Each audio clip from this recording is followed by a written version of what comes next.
Okay, good morning, class 6 students. Welcome to Nagaland English Academy. As yesterday, we have started the lesson 15, A Midsummer's Night Dream. That is part 1, written by William Shakespeare. He was born in the year 1564 and died in the year 1616. That is William Shakespeare. He was an English poet, playwright, and actor. He was also an actor that I was not knowing. Okay, anyways, he was also the greatest writer in the English language and the world's preeminent dramatist. He is often called England's national poet, and a title has been given to him by the name Bard of Avon. He was also known by the name Bard of Avon. His works include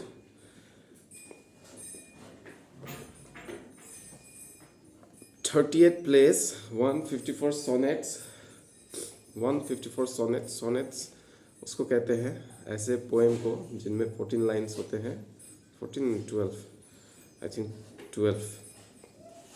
तो sonnets इनके नाम पे जो है 154 है. इसके अलावा दो ऐसे बहुत ही लॉन्ग नैरेटिव पोएम्स हैं और बहुत सारे वर्सेस है.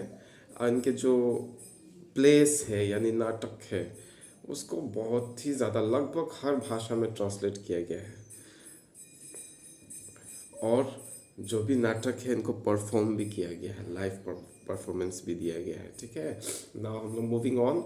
यहाँ पे जो लेसन है मिडसमर्स नाइट ड्रीम, इसमें हमने कल देखा था कि इग्वेस है हर्मिया के फादर जो अपने बच्ची यानी हर्मिया से कहता है डेमेट्रिस से शादी करने के लिए, लेकिन हर्मिया कहती है कि डेमेट्रिस जो है वो हेलेना से प्यार करता है, इसलिए जो है मैं उससे शादी नहीं कर सकता, मैं जो हूँ वो लाइसेंडर से शादी करूँगी. इस बात से उसके फादर यानी इग्वेस गुस्सा हो जाते हैं और ये कहानी जो है एथेंस शहर की है और शहर के जो शासक है जिनका नाम दिया है थेशियस के पास हार्मिया के फादर जाते हैं और कहते हैं कि मेरी बच्ची जो है वो मेरी बात नहीं सुन रही है. और एथेंस शहर में एक ऐसा नियम था, एक ऐसा कानून था जिसमें यह बताया जाता है कि अगर कोई बच्ची अपने फादर की बात ना सुने तो फिर उसे मृत्युदंड दिया जाएगा. थ्यूसियस भले ही वो बहुत ही शक्तिशाली राजा था, बहुत ही दयावान राजा था, फिर भी वो जो कानून उनके शहर में जो था उसको वो बदल नहीं सकता था. तो वो सोचता है कि हर्मिया को समझाया जाए, उसको 4 दिन का समय दिया जाए और 4 दिन के बाद जो है अगर वो मान जाती है तो उसे मृत्युदंड देना नहीं पड़ेगा, लेकिन अगर नहीं मानती है फिर तो वो जो कानून एथेंस शहर का है तो उसे शासक होने के नाते जो है उस कानून को लागू करना पड़ेगा. वो भी पहली बार, अभी तक इस कानून का इस्तेमाल नहीं किया गया था, लेकिन इग्वेस के जिद के चलते जो है उसे ये कानून को जो है हर्मिया पे लागू करना पड़ेगा. जब हर्मिया को ये पता चलता है और जब वो हर्मिया थीसियस से मिलती है इग्वेस के साथ, थीसियस हर्मिया को समझाते हैं, तो जब ये सीन ख़त्म हो जाता है तो हर्मिया पहुंचती है लाइसेंडर के पास. लाइसेंडर से कहती है कि मेरे साथ ये घटना घट रही है, मैं आपसे अलग नहीं रह सकती, तो इसलिए आप ही को कुछ करना पड़ेगा. ये सब सुनने के बाद लाइसेंडर भी बहुत दुखी होता है, लेकिन वो एक नतीजे पे पहुंचता है और कहता है कि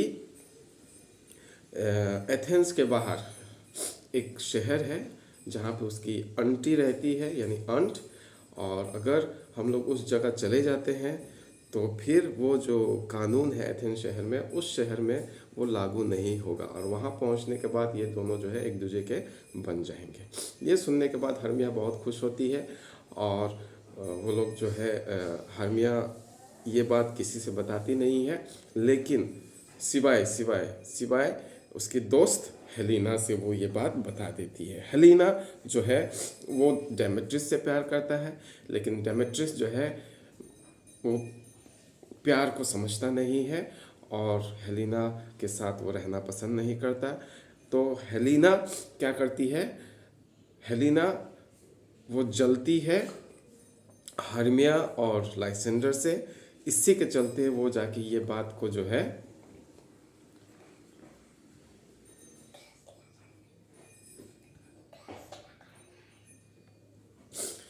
तो यहाँ पे धोखा देती है हेलिना अपने दोस्त हर्मिया को, और ये बात जाके वो डेमेट्रिस को बता देते हैं। है क्या, यहाँ पे ये डिसाइड होता है लाइसेंडर और हर्मिया के द्वारा कि एथेंस और उनके अंट के बीच में जो दूरी है वहाँ पे एक जंगल था, और उस जंगल में ये मिलने का प्लान बनाते हैं जिस दिन उनको एथेंस शहर छोड़ना था। और यहाँ पे एक मज़ेदार वाक्य और होता है कि उस जंगल में वहाँ पर कुछ जीव रहते हैं जिनको हम लोग जादुई जीव कहते हैं। किस्से कहानियों में हम सुनते हैं परियों के बारे में। तो वहाँ पे परियों का एक समूह रहते थे उसी जंगल में, जहाँ पे बहुत ही समय जो है बहुत ज़्यादा समय जो है इन्होंने बिताया था, लाइसेंडर, हार्मिया और हेलिना और डेमेट्रिस ने। उस जंगल में परियों का राजा यानी ओबरन रहते थे, और इसके अलावा परियों की रानी टाइटेनिया वो भी रहती थी, और उनके साथ बहुत सारे छोटे छोटे जो उनके परियों का जो समूह था वो सब यहाँ पे रात को इकट्ठा होते थे, मिलते थे, गीत गाते थे, मज़ा करते थे। तो हम लोग आते हैं पेज नंबर 102 पे। यहाँ पर क्या होता है कि जब ओबरन और टाइटानिया यानी परियों का राजा और रानी उनके बीच में अच्छे संबंध थे, लेकिन एक समय ऐसा हुआ कि परियों की जो रानी थी यानी टाइटेनिया, उसने एक बच्चे को किडनैप कर लेती है, मानव बच्चे को किडनैप कर लेती है, जिसके चलते परियों का जो राजा है वो कहता है कि नहीं, ये नहीं करना चाहिए था। नहीं सॉरी, एक्चुअली यहाँ पे होता क्या है, टाइटेनिया की एक दोस्त थी जो अब नहीं रही, उसका जो बच्चा था उसको वो अपने पास चुरा लेती है, और उस बच्चे को परियों का जो राजा है यानी ओबरन वो कहता है कि नहीं, आपको इसे वापस करना पड़ेगा, लेकिन वो मानती नहीं है। इसी बीच दोनों में झगड़ा शुरू हो जाता है, और जितनी भी परियां थी वो सब अपने अपने छुपने का मतलब वो छुप जाते हैं इधर उधर, कोई फूल में, कोई घास में, कोई इधर कोई उधर, और इस तरह से वो दोनों के बीच लड़ाई शुरू होता है। और जिस रात लाइसेंडर और हर्मिया को मिलना था उस जंगल में, उसी समय टाइटेनिया यानी परियों की रानी अपने सेविकाओं के साथ यानी मैट्स के साथ, चाहे दूसरी परियों के साथ जो है वहाँ से चलते हुए आ रही थी, और उसी समय ओबरन यानी परियों का राजा भी अपने दरबारियों के साथ, चाहे दूसरे परियों के साथ वहाँ से गुजर रहा था। दोनों का सामना होता है। तो ओबरन सोचता है कि झगड़ा ख़त्म किया जाए, और वो कहता है कि आज जब चांद निकलेगा तो मैं आपसे मिलने आऊँगा। तो परियों की जो रानी है यानी टाइटेनिया वो कहती है कि नहीं, मैं तुम्हारा जो साथ है उसको मैं छोड़ती हूँ, मैंने वो साथ छोड़ दिया आपका, तो मैं नहीं आ सकती। तो परियों का राजा यानी ओबरन कहता है कि रुको रुको परियों, कहाँ जा रही हो। तो वो सुनते नहीं है। तो परियों का राजा को लगता है कि अरे, मैं तो यहाँ का लॉर्ड हूँ, मैं यहाँ का राजा हूँ, तो टाइटेनिया जो है वो मेरे अंडर में है, तो वो मेरी कंपनी कैसे छोड़ सकती है, मुझे वो बच्चा दो, ऐसा वो ऑर्डर करता है। तो परियों की रानी टाइटेनिया कहती है तुम्हारा दिल में जो बात है उसको हटा दो, मैं ये बच्चा तुम्हें देने वाली नहीं हूँ। तुम्हारी जितनी भी आपका मतलब वो ओबरन को कह रही है टाइटेनिया कि चाहे कुछ भी कर लो, मैं इस बच्चे को तुम्हें देने वाले नहीं हूँ। और ये कहते वो निकल जाती है, और परियों का जो राजा होता है यानी ओबरन, वो बहुत गुस्से में लाल पीला हरा नीला जो भी हो वो हो जाता है। फिर कहता है कि ठीक है चले जाओ। ओबरन कहता है चले जाइए, लेकिन सुबह होने से पहले तुमने जो मेरे दिल पे चोट पहुंचाया है उसका मैं सज़ा तुम्हें ज़रूर दूंगा, ऐसा वो कसम खाता है ओबरन। उसके बाद ओबरन का एक साथी था जिसको PUC के पक के नाम से बुलाया जाता था, और वो जो पक था एक कैरेक्टर है, उसको वो जो कैरेक्टर था वो सबसे पसंदीदा कैरेक्टर, सबसे पसंदीदा व्यक्ति था, यानी परियों में राजा ओबरन के। और उसे समझाता भी था, चाहे कुछ काम निकलवाना होता था तो पक का ही मदद लिया करता था। अब क्या होता है आगे चल के, पेज नंबर 102 में है, पक को एक और नाम से जानते हैं, रॉबिन गुडफेलो। रॉबिन गुडफेलो के नाम से जाना जाता था। और वो एक ऐसा व्यक्ति था, एक ऐसा कैरेक्टर था जो बहुत ही चतुर था और बहुत बदमाश था। चतुर, बहुत कनिंग, और बदमाश मतलब मिस्चीवियस। बहुत सारे ऐसे काम करता था जिससे लोगों को परेशानियां हुआ करती थी, ठीक है ना। कहाँ पे करता था ये सब बदमाशियाँ? तो आसपास के गांव में, नेबरिंग विलेजेस में। कभी कभी गौशाला में घुस जाता था, गायों को दूहने लगता था। कभी कभी जो है, जो लोग कुछ लिक्विड जो पीने के लिए इस्तेमाल होता है फ्रूट्स का, उसमें ढुक जाता था, और लोग जब उसको निकाल के पीते थे तो मुंह में अटक जाता था। फिर लोग सोचते कि मक्खी है, लेकिन वो तो फेरी था ना पक, वहाँ से सारा स्वाद बिगाड़ देता था लोगों का। इस तरह से करके लोगों को परेशान पहुंचाया करता था। अब क्या होता है, हम लोग आते हैं पेज नंबर 103 में। 102 का ख़त्म हो गया, लास्ट पैराग्राफ है। कभी कभी क्या होता था कि कोई एक व्यक्ति हो, बूढ़ी सी, वो दौड़ते हुए कोई बात किसी को बताने के लिए जाते वक्त जो है तेज़ी से पक देखता है कि यहाँ ये औरत दौड़ रही है, ज़रूर इसके मन में कुछ है किसी को बताने के लिए। उसके पेड़ों के बीच आ जाता था और उस औरत को गिरा दिया करता था। और सारे लोग आसपास कहते कि इतना हंसते थे, मजाक बन जाता था, ऐसे सिचुएशन क्रिएट कर देता था रॉबिन गुडफेलो। Page number 103। आगे जब हम लोग पढ़ते हैं,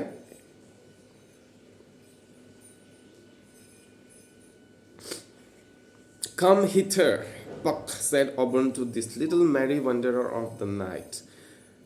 यहाँ आइए पक, यहाँ आओ पक, ऑर्डर करते हैं ऑबरन जो राजा थे, यानी किंग ऑफ द फेरीज। किसको? तो merry wanderer of the night, मजाकिया व्यक्ति यानी जो पक है, रात के समय घुमा फिरा करता था। Fetch me the flower which mats call love in idleness, मुझे वो फूल लेके आओ, मुझे वो फूल लेके दो जिसको लड़कियां कहती हैं लव इन आइडलनेस।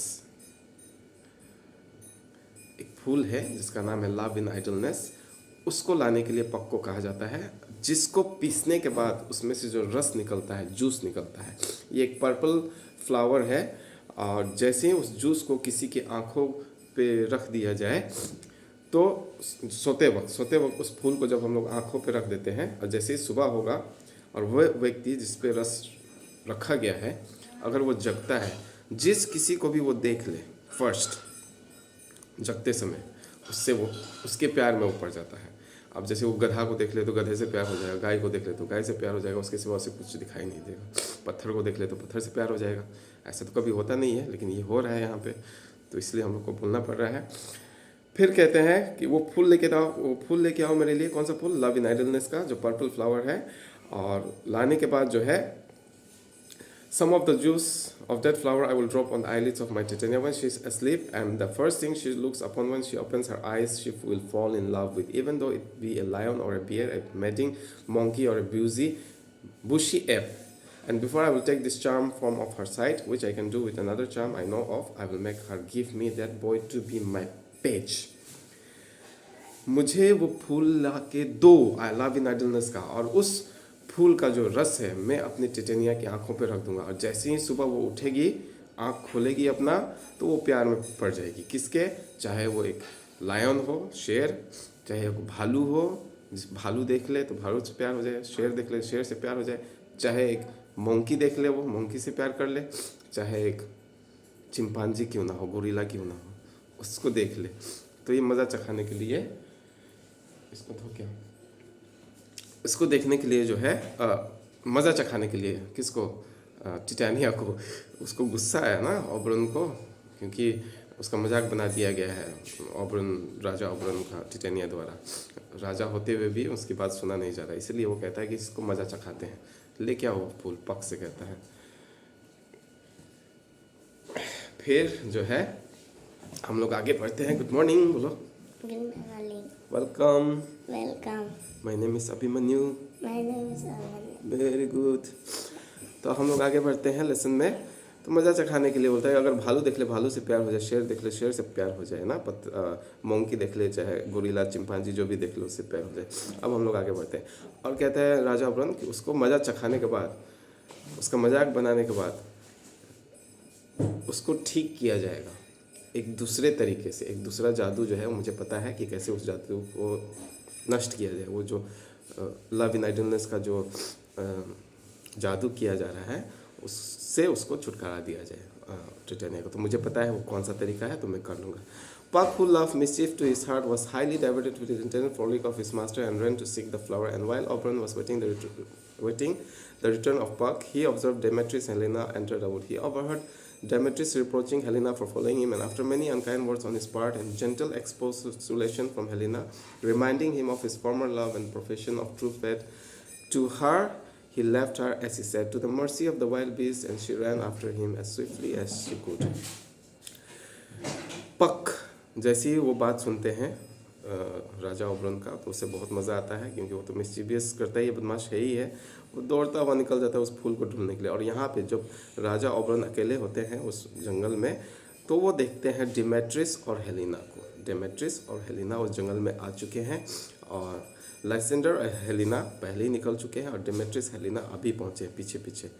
हेलिना जो है डेमेट्रिस से प्यार करती थी। डेमेट्रिस हेलिना को पसंद नहीं करता था, वो प्यार के मामले में कुछ उसका अच्छा जानकारी नहीं था।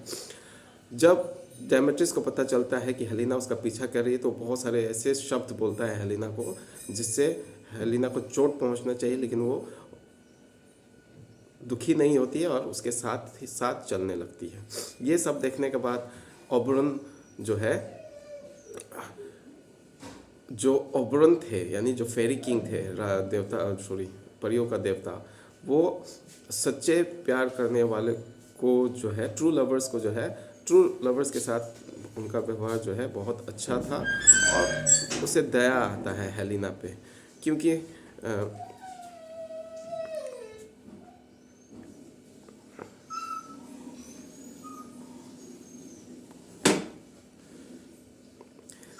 फेरी किंग जो थे वो हेलिना पे तरस खाते हैं, क्योंकि लाइसेंडर ने कहा था कि वे लोग जो है प्लेजेंट मूनलाइट में वॉक करते थे। ओबरन ने हो सकता है कि हेलिना को देखा हो डेमेट्रिस के साथ चाहे लाइसेंडर के साथ, जब वो लोग खुश थे।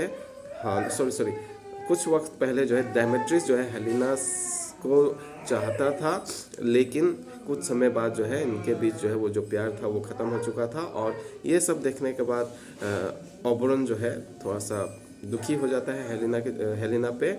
और उसके बाद क्या होता है, how but it might be when पक रिटर्न, पक वापस आता है उस पर्पल फ्लावर के साथ और ओबरन कहते हैं किसको, पक से, ये थोड़ा सा फूल इसमें से ले लीजिए आप, और आपको एक लड़की दिखेगी, एथेनियन लड़की, मतलब एथेन की एक लड़की दिखेगी जो एक ऐसे लड़के से प्यार करता है जो है प्यार से नफरत करता है, यानी डेमेट्रिस के बारे में बात हो रहा है। राजा ओबरन कह रहे हैं पक से कि आप इसमें से कुछ फूल का टुकड़ा ले लो और इसको ले जाओ उस लड़की के पास, आप उसको सोते हुए मिलोगे, उस लड़के को कुछ इसमें से जो रस है डेमेट्रिस के आंखों पे डाल दो, ठीक है ना। लेकिन ऐसा तभी करना जब हेलिना उसके आसपास हो, क्योंकि जब वो हेलिना को देखेगा तो भले ही वो प्यार से नफरत करता हो, लेकिन जैसे ही वो इसका असर होगा फूल का तो उससे प्यार करने लगेगा। और डेमेट्रिस को तुम पहचान सकते हो एथेंस के जो लोग कपड़े पहनते हैं, यानी एथेनियन गारमेंट से आप उसको पहचान लोगे। पक प्रॉमिस करता है, वादा करता है कि मैं ऐसा ही करूँगा। ओबरन चला जाता है वहाँ से टिटेनिया के पास जो सोने की तैयारी कर रही थी, मतलब अब रात सोने का समय था और जितने भी परियां थी सब सोने के लिए तैयारी कर रही थी। और रानी थी टिटेनिया, वो अपने दासियों के साथ वहाँ पे थी। अब क्या होता है, नदी के किनारे जहाँ बहुत सारे फ्लावर्स थे, बहुत सारे जो भी झाड़ियाँ थी, ये सब वहाँ पे लगा हुआ है सीन। और वहाँ पे सोने की एक खाल है सांप का, उसको ढक कर जो है टिटेनिया सोने की कोशिश कर रही है, ठीक है। जब ओबरन वहाँ पे पहुँचता है तो वो देखता है कि टिटेनिया अपने दासियों को ऑर्डर कर रही है कि तुम्हें ये करना है वो करना है, जहाँ भी तुमको ये दिखे कैंकर्स को मार देना है, चाहे मक्स बर्ड्स दिखे उनको मार देना है, जो कीड़े होते हैं, और जो चमगादड़ होते हैं उनके साथ तुम्हें लड़ाई करना है, ठीक है, क्योंकि उसका जो कोट है, उसका जो लेदर है, उसका जो खाल है, उससे मैं अपना कोट सी सकूं। इसके बाद जो औल है, औल यानी उल्लू उल्लू उल्लू उल्लू का जो आवाज़ होता है, हुटिंग हुट बोलते हैं उसको, मेरे मेरे कानों तक नहीं पहुंचने देना, उसको मुझसे दूर ही रखना है। उसके बाद कहती है कि चलो ठीक है, सब कुछ मैंने आप लोगों को बता दिया, आप लोग क्या क्या करना है। अब आप एक काम करो, आप मेरे लिए एक लुलुबी, लुलुबी मतलब होता है रात के समय जब हम बच्चों को अपने गोद में लेते हैं, उनको सुलाने के लिए जो गीत गाया जाता है, क्या बोलते हैं उसे, मन्यू नहीं पता।